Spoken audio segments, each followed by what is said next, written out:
Hi అండి, అందరికీ నమస్తే. నా పేరు ధరణి.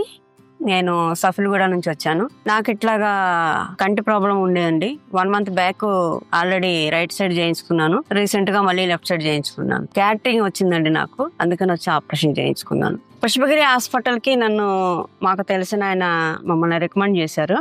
అలాగే నేను ఇక్కడ విక్రమ్ అన్న అతను ఫాలో అప్ అయ్యాను.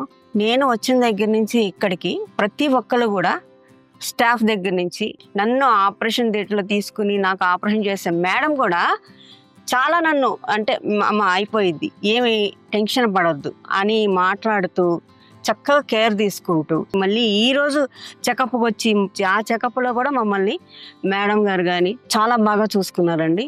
ఇది కూడా మీకు చెప్పాలి, ఎందుకంటే ఫస్ట్ టైం నాకు అసలు చాలా దగ్గర చూపు కాదు, లాంగ్ కాదు, అసలు ఎవరు కనబడేవాళ్ళు కాదు, చాలా మసగ్గా ఉండేవి. కానీ ఈ రోజు నేను ఈ ఇంటర్వ్యూ ఇచ్చే రోజుకి ఇది నా సెకండ్ డే ఆపరేషన్, నేను ఫ్రీగా చూడగలుగుతున్నాను. నా తరపు నుంచి అయితే నేను మళ్ళీ పుష్పగిరిని రికమెండ్ చేస్తాను. థ్యాంక్ యూ అండి, థ్యాంక్ యూ వెరీ మచ్. మరి పుష్పగిరి ఐ ఫౌండేషన్ వాళ్ళకి ప్రతి ఒక్కరికి ధన్యవాదాలు తెలియజేస్తాను.